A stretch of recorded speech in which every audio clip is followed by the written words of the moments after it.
muzo kwihuta. kera hari umubibyi wasaye imbuto zimwe zigwa ku nzira ziribwa n'inyoni, izindi ku rutare zishishwa n'izuba, kuko zari zibuze ahantu horoshe. Mu magwa izindi zikurana nayo, kuko ziniga zose ntizera na gato, izindi mbuto ziva ku butaka bwiza, zimaze zirakura zera imbuto nyinshi. Hari umubibyi wundi ni Yesu Kristo, ijambo ry'agakiza nizo mbuto biba, kandi imitima yacu ni nayo mibe. Hari imibare myiza misha nk'imbuto,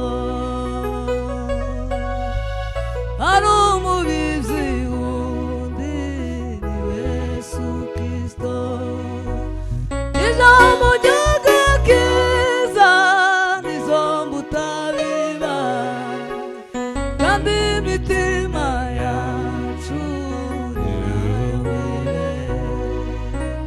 Hari imibare myiza misha nk'imbuto, umutwe n'ibiganza no ku birengeze, atonyaga amaraso akibira imbuto, ivura n'imeza imbuto z'isi, amaraso akameza izo mu mutima, ku mutwe n'ibiganza atonyegeze, atonyaga amaraso akibira imbuto, ivura n'imeza imbuto z'isi, amaraso akameza izo mu mutima. Umwami Yesu azaza kuzarura imbuto, azaza mw'itindaro bazazigosore, ingano nziza zose azazihunika, azumura amahute yo mu muriro.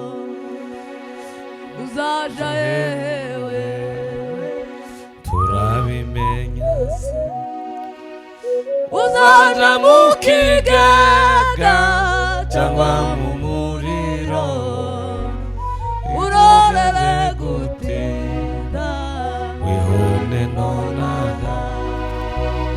uyu ni umunsi mwiza ukwemererwaho, uzaja hewe turabimenya se, uzaja mu kigaga cyangwa mu muriro, urorere gutinda wihane nonaha. uyu ni Umunsi mwiza ukwemererwaho, haleluya. uzaza hehe we turabimenya, Nyase uzaza mu kigaga cyangwa mu muriro, urorere gutinda wihane nonaha. Uyu ni umunsi mwiza ukwemererwaho. Mana igumugisha.